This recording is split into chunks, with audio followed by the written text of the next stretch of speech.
আল্লাহ তাআলা সূরা নিসার 116 নম্বর আয়াতে বলেন, ইন্নাল্লাহা লা ইয়াগফিরু আইয়ুশরাকা বি ওয়া ইয়াগফিরু মা দুনা যালিকা লিমান ইয়াশা ওয়া মান ইউশরিক বিল্লাহি ফাকাদ দাল্লা দালালাম বাঈদা।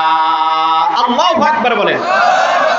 মুসলমান ভাইরা রে আমার, হাসরের মাঠে পৃথিবীর সব মুসলমান যদি আল্লাহর দরবারে যায় বলে, আল্লাহ আমরা সব মুসলমান মিলে আপনাকে একটা দাবি জানাইতেছি, ওয়ানলি ওয়ান, একটা মাত্র দাবি করতেছি।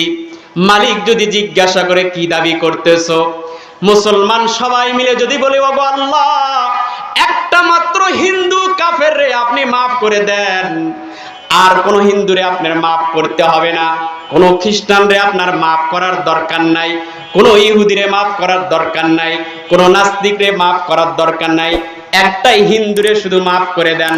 আল্লাহ বলতেছেন, না বান্দা, আমার ওয়াদা, আমি কোনোদিন কোন সময়ের জন্য কোন হিন্দুকে মাফ করব না। এবার সব সাহাবায়ে কেরাম যদি আল্লাহর দরবারে বলেন, ওগো আল্লাহ আমরাও সাহাবীরা বলতেছি একটা হিন্দুরে মাফ করে দেন, আল্লাহ বলবেন, সাহাবারা রে আমি আল্লাহর ওয়াদায় একটা হিন্দুরেও মাফ করব না। সব হিন্দুরাও যদি আল্লাহরে বলে, আল্লাহ গো আমাদের মাফ করার দরকার নাই, আপনি আমার এই হিন্দু ভাইটারে শুধু মাফ করে দেন, আল্লাহ বলবেন, না না না আমি এই হিন্দুরে মাফ করব না। শুধু তাই নয়, সব ইহুদিরা যদি বলে, আদম নবীর থেকে নিয়ে কিয়ামত পর্যন্ত সব ইহুদিরা যদি বলে একটা মাত্র হিন্দুরে মাফ করে দেন, আল্লাহ বলবেন, না না না না আমি একটা হিন্দুরেও মাফ করব না। সব খ্রিস্টানরাও যদি যায় বলে, আল্লাহ আপনি শুধু একটা হিন্দুরে মাফ করে দেন, আল্লাহ তাআলা বলেন, না না না না শুধু তাই নয়, তোমরা কেন আমার নবীরাও যদি আয়েশা যদি আমারে বলে, ওগো আল্লাহ আমার আল্লাহ তাআলা আপনি আমাদেরকে সম্মান দিয়েছেন, আপনি আমাদেরকে ইজ্জত দিয়েছেন, দুনিয়ার ভিতরে আপনি আমাদেরকে নবী বানাইছেন, আপনি রসুল বানাইছেন, আমরা সব নবীরা মিলে, সব রসুল্লাহ মিলে, সব সাহাবারা মিলে, সব মুসলমান মিলে, যত মুসলমান আছে, যত খ্রিস্টান আছে, যত ইহুদি আছে, যত বৌদ্ধ আছে, যত হিন্দু আছে, সবাই মিলে তোমার কাছে একটা আবদার জানাইতেছি, একটা হিন্দুরে অন্তত মাফ করে দেন। আল্লাহ বলেন, ইন্নাল্লাহা লা ইয়াগফিরু আইয়ুশরাকা বি। বান্দারে যতই বলো না কেন, হাসরের মাঠে আমি একটা হিন্দু, কাফের, বৌদ্ধ, খ্রিস্টান, মুনাফিকরে কোনোদিন আমি আল্লাহ মাফ করব না। শুধু তাই নয়, সূরা তাওবার 80 নম্বর আয়াতে আল্লাহ তাআলা বলেন, ফালাই ইয়াগফিরুল্লাহু লাহুম যালিকা বিআন্নাহুম কাফারু বিল্লাহি ওয়া রাসূলিহি ওয়াল্লাহু লা ইয়াহদিল কওমাল ফাসিকিন। আল্লাহু আকবার বলেন। মুসলমান ভাইরা রে আমার, অত্যন্ত মনোযোগ সহকারে কথা খেয়াল করার চেষ্টা করবেন, অত্যন্ত দিল দিয়ে কথাটা বোঝার চেষ্টা করবেন। এই সূরা তাওবার 80 নম্বর আয়াত যখন নাজিল হয়, মুফাসসিরে কেরাম তাফসীরের কিতাবের ভিতরে লিখছেন, আল্লাহর রাসূল যেই জামানা ছিলেন, ওই জামানার ভিতরে একজন মুনাফিক ছিল, মুনাফিকদের সরদার ছিল, মুনাফিক ছিল হাজার হাজার, কিন্তু মুনাফিকের যিনি সরদার ছিলেন তার নাম ছিল আব্দুল্লাহ। নাম কি বলেন? ওই আব্দুল্লাহ ছিল মুনাফিকদের সরদার, মুনাফিকদের সরদার ছিল। পয়গম্বরে এমন জালান জ্বালাইছে, এমন কষ্ট দিয়েছে, এমন কোন জায়গা নাই এই মুনাফিকের সরদার আব্দুল্লাহ নবীকে কষ্ট দেয় নাই। মুনাফিকের সরদার এমন কোন জায়গা নাই মুহাম্মাদুর রাসূলুল্লাহরে কষ্ট দেয় নাই। মুনাফিক কেমন কেমন মুনাফিক তো চেনা যায় না। এই মুনাফিকের সরদার আব্দুল্লাহ পয়গম্বরের পিছনে নামাজ পড়তেন।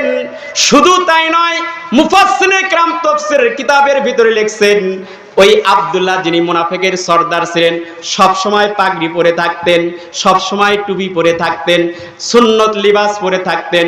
পয়গম্বর যেমন লিবাস পরতেন তেমন লিবাস পরতেন। পয়গম্বরের কথা শুনতেন সামনে বসে, পয়গম্বরের পিছনে বরাবর কাতারে দাঁড়াইতেন। এই আব্দুল্লাহ যিনি মুনাফিকের সর্দার ছিলেন একদিন হঠাৎ করে মারা গেছে। কিন্তু আল্লাহর কারিশমা, আল্লাহ তাআলার নীলা খেলা বোঝা বড় কঠিন। কথা বলেন ঠিক না ঠিক? মুনাফিকের সর্দার ছিল, আল্লাহ পাক দয়া করে এই মুনাফিকের সর্দারের বাড়ি, তার সন্তানও ছিল আব্দুল্লাহ, বাবার নামও ছিল আব্দুল্লাহ, সন্তানের নামও ছিল আব্দুল্লাহ। এই সন্তান, বাপ ছিল মুনাফিকের সর্দার, কিন্তু সন্তান ছিল একজন সাহাবী, আল্লাহ ভক্ত ছিল, কোরআন ভক্ত ছিল, রসুল ভক্ত ছিল, পয়গম্বরে ভালোবাসতেন, আল্লাহ তাআলারে ভালোবাসতেন। যখন দেখলেন তার সন্তান, যখন দেখলেন তার পিতা আব্দুল্লাহ ইন্তেকাল করেছে, কিন্তু তিনি ভালো করে জানতেন তার পিতা আব্দুল্লাহ মুহাম্মদুর রাসূলুল্লাহরে অত্যন্ত জ্বালান জ্বালাইছে, অত্যন্ত কষ্ট দিয়েছে। কিন্তু বাপে তো মারা গেছে, ছেলে সন্তান আর বাপের ভিতরে মহাব্বত ভালোবাসা আছে না নাই? সবাই একটু জোরে বলেন, আছে না নাই? সন্তান চিন্তা করলো আমার পিতা ইন্তেকাল করেছে, সন্তান চিন্তা করলো আমার বাবা লাশ হয়ে গেছে। আশা করলেন আমার বাপ জানাজার নামাজ যদি আমার নবী মুহাম্মদুর রাসূলুল্লাহ যদি জানাজার নামাজ পড়ায়, আমার আব্বার জানাজার নামাজ যদি আখেরি জামানার পয়গম্বর যদি পড়ায়, হয়তো মালিকে আমার আব্বার জানাজার পয়গম্বর পড়ার কারণে হয়তো আমার আব্বারে আল্লাহ তাআলা ক্ষমা করে দিতে পারেন। কথা বলেন ঠিক না বেঠিক? সন্তান আশা করলেন, এই আশা নিয়ে নবীর দরবারে চলে গেলেন, নবীকে যে সালাম দিলেন, আসসালামু আলাইকুম ইয়া রাসূলুল্লাহ। ঘরের ভিতর থেকে পয়গম্বর ডাক দিয়ে বললেন, কে আমার দরবারে আসছো রে, কে সালাম দিলা? ডাক দিয়ে কয়, ও নবী, আমি আপনার সাহাবী আব্দুল্লাহ।